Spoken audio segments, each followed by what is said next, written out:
मनसेने चोप दिल्यानंतर नाशिकमध्ये बाउन्सर बोलावून परप्रांतीयाचा नाशिककरांना धमकवण्याचा प्रयत्न. पोलिसांनी परप्रांतीय आणि बाउन्सरला ताब्यात घेतलं. त्यानंतर परप्रांतीयांनी स्थानिकांची माफी मागितली.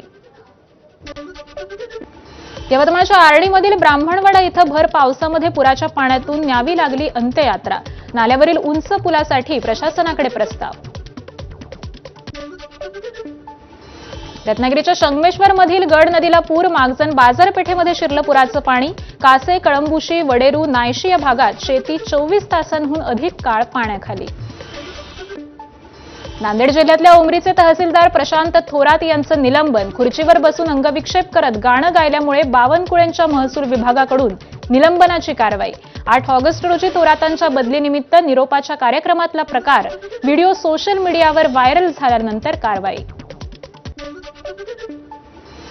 जालन्यात स्वातंत्र्यदिनी आंदोलकाला लाथ मारणाऱ्या पोलीस उपअधीक्षकावर कारवाई कधी या प्रश्नावर लाथ मारणाऱ्या पोलीस अधिकाऱ्यावर कारवाई करू असं बावनकुळेंचं आश्वासन.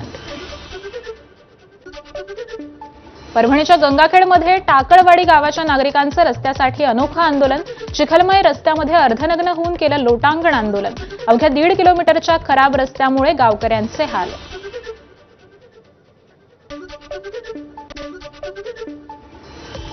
नाशिकच्या त्र्यंबकेश्वर मंदिरात सुरक्षा रक्षकाची भाविकाला मारहाण. गर्दी वाढल्यामुळे मुखदर्शनाची व्यवस्था बंद केल्यामुळे वाद.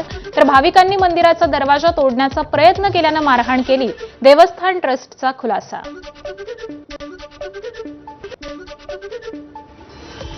जालन्याच्या बदनापूर मंठा तालुक्यात मुसळधार पावसाची हजेरी. पिकांचं मोठं नुकसान. तर पुलावरून पाणी वाहताना सुद्धा नागरिकांची ये-जा सुरूच.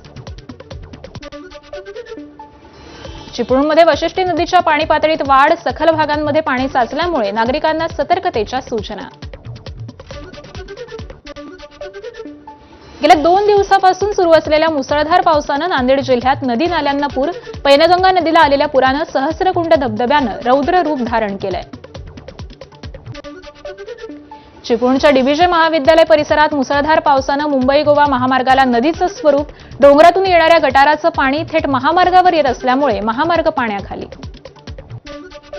Weather report presented by Finolex pipes and fittings. पिढ्या बदलतील पाईप नाही.